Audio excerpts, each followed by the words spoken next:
आइए दोस्तों, तो हम लोग आज वृत्त के बारे में पढ़ते हैं। थोड़ा सा वृत्त के दिखा दे। देखिए, वृत्त है, वृत्त पूरा गोल होता है तो सर्कल इस तरह का वृत्त कहा जाता है। अगर अच्छा से नहीं होता वृत्त, अब वृत्त में हो जाता है यहाँ से अगर कोई भी शुरू हुआ यहाँ से यहाँ तक एक किया जाता है, उसको जो हम लोग परिमाप पढ़े हैं कि जहाँ से शुरू कोई, इसी को इसमें भाषा में इसको परिधि बोला जाता है। परिधि,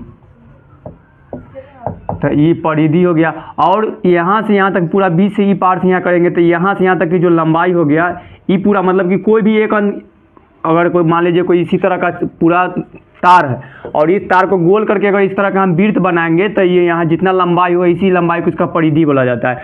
अगर कोई यहाँ से बीच से यहाँ तक के हम नापेंगे तो इसको व्यास बोला जाता है। और इसमें अगर पूरा सेंटर होता है, कोई भी चीज़ का केंद्र होता है, यहाँ से अगर इधर का इतना होगा तो जितना इधर होगा जितना उधर होगा, तो यहाँ से लेकर के यहाँ तक के वाले भाग को बोला जाता है त्रिज्या। त्रिज्या ये पूरा यहाँ से यहाँ वाले तक को व्यास, यहाँ से इधर तक को परिधि, सरकमफेरेंस इस तरह का यूज किया जाता है। अब हो गया। और पूरा एरिया जितना कोई घेर लेगा इस सबको क्षेत्रफल बोला जाता है। क्षेत्रफल। अब देख लीजिए, मान लीजिए ये अगर ये तार है तो अगर 20 मीटर का कोई तार है जिसको हम गोला बनाएंगे तो इस तरह का क्या बन जाएगा, एक वृत्त बन जाएगा।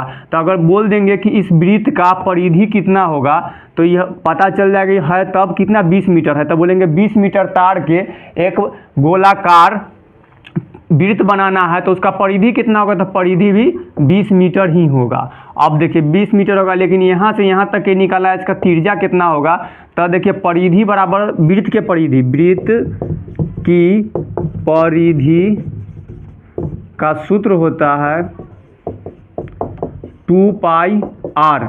अगर यहाँ पर परिधि के सूत्र में अगर कोई वृत्त का परिधि हम दे दिए कि आपका 20 मीटर है तो आप 2 पाई r की जगह रख देंगे तो r निकल जाएगा, तो आपको पता चल जाएगा इस वृत्त का त्रिज्या कितना है। सो और जब त्रिज्या निकल जाएगा तो आपको पूरा व्यास निकल जाएगा, व्यास निकल जाएगा तो आपका क्षेत्रफल भी त्रिज्या निकल गया तो अब इसका वृत्त का क्षेत्रफल भी निकल जाएगा कोई भी चीज़ का। तो पहले देखिए, अगर 2 पाई रख दे, 2 रख दिए और यहाँ पर पाई के 2 और पाई के जगह हम 22/7 ही रख लेते हैं, नहीं तो इसका जो पॉइंट होता है पाई का मान होता है 3.14 या एक और 22/7, तो यहाँ रख लीजिए। और गुना r, क्योंकि हमको r ही निकालना है तो r तो कुछ है नहीं तो ये रहने दीजिए। इसको इधर पहुँचाएंगे तो ये गुना में हो जाएगा, तो 20 गुने 7 और तब बराबर हो जाएगा 2 गुने 22 गुने r।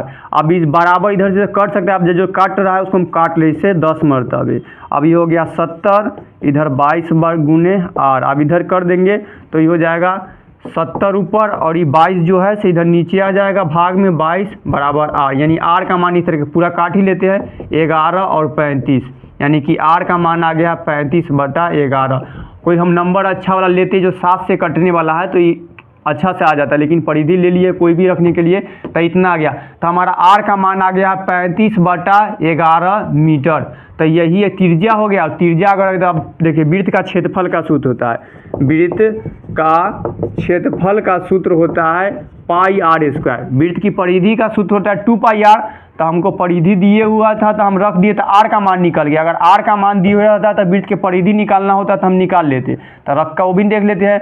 और वृत्त का क्षेत्रफल निकालना हो तो सूत्र होता है पाई r स्क्वायर, और r का मान इतना दे दिया है तो पाई के जगह 22/7 रख लेते हैं, गुने r के जगह कितना है 35/11, 2 दाग रखने के r के स्क्वायर है तो 35/11। अब 7 से 35 5 मरतबे, 11 से 22 2 मरतबे, नीचे भी 11 है, ऊपर में 10 और 35 गुना करेंगे तो 350 और नीचे 11। तो वृत्त का क्षेत्रफल इतना मीटर स्क्वायर आ गया, कि ये भी मीटर है, इतना मीटर में आया है तो मीटर और मीटर से गुना करने पर मीटर स्क्वायर हो गया। तो वृत्त का क्षेत्रफल निकल गया। वृत्त का परिधि निकाले हुए थे तो हमको r निकल गया, नहीं कि वृत्त का अगर त्रिज्या निकालना हो तो इस तरह से निकाल सकते हैं। शॉर्ट में थोड़ा बनाने के लिए कोशिश की आप सबको समझाने के वृत्त के, और आगे आपको वृत्त से संबंधित बहुत सारे क्वेश्चन देते रहेंगे। तो सब्सक्राइब कर लीजिए चैनल को और लाइक कर दीजिए, अच्छा लगा समझ में आया, जो ना समझ में आया तो कमेंट कीजिए।